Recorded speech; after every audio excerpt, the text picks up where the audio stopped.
എറണാകുളം കാക്കനാട് ചിറ്റേത്തുകരയിൽ +2 വിദ്യാർത്ഥിക്ക് നേരെ ആക്രമണം. ജ്യൂസ് കുടിക്കാനെത്തിയ വിദ്യാർത്ഥിയെ കാറിലെത്തിയ സംഘമാണ് ആക്രമിച്ചത്. കടയിൽ നിന്നും സിഗരറ്റ് എടുത്ത് കൊടുക്കാൻ പറഞ്ഞപ്പോൾ താൻ ഇവിടുത്തെ ആളല്ല എന്ന് പറഞ്ഞതോടെയാണ് ആക്രമണമുണ്ടായത്. സഹിൻ ആന്റണിയാണ് വിവരങ്ങളുമായി ചേരുന്നത്. സഹിൻ, എന്താണ് ഈ ഒരു ആക്രമണത്തിന് പ്രകോപനമായത്? ഇന്നലെ കഴിഞ്ഞ ദിവസം രാത്രി 8 മണിയോടുകൂടിയായിരുന്നു ഇത്തരത്തിലുള്ള ഒരു ആക്രമണം ഉണ്ടായത്. ഒരു +2 വിദ്യാർത്ഥി കാക്കനാട് ചിറ്റേത്തുകര സ്വദേശിയായിട്ടുള്ള അജിൻ ലത്തീഫ്, ഈ +2 വിദ്യാർത്ഥിയാണ്. ഈ വിദ്യാർത്ഥിയെയാണ് കാറിലെത്തിയ സംഘം മർദ്ദിച്ചത്.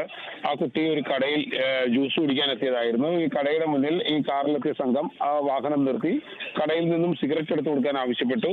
എന്നാൽ താൻ ഈ കടയിലെ ആളല്ല എന്ന് ആ കുട്ടി പറഞ്ഞതോടുകൂടി അവിടെ ഈ കാറിലെത്തിയ സംഘം പ്രകോപിതരാകുകയായിരുന്നു. തുടർന്ന് ആ കുട്ടിയെ ഇവർ ക്രൂരമായി മർദ്ദിച്ചു. കുട്ടി ഇപ്പോൾ കാക്കനാട് തന്നെ സഹകരണ ആശുപത്രിയിൽ ചികിത്സയിലാണ്. ശരി സഹിൻ.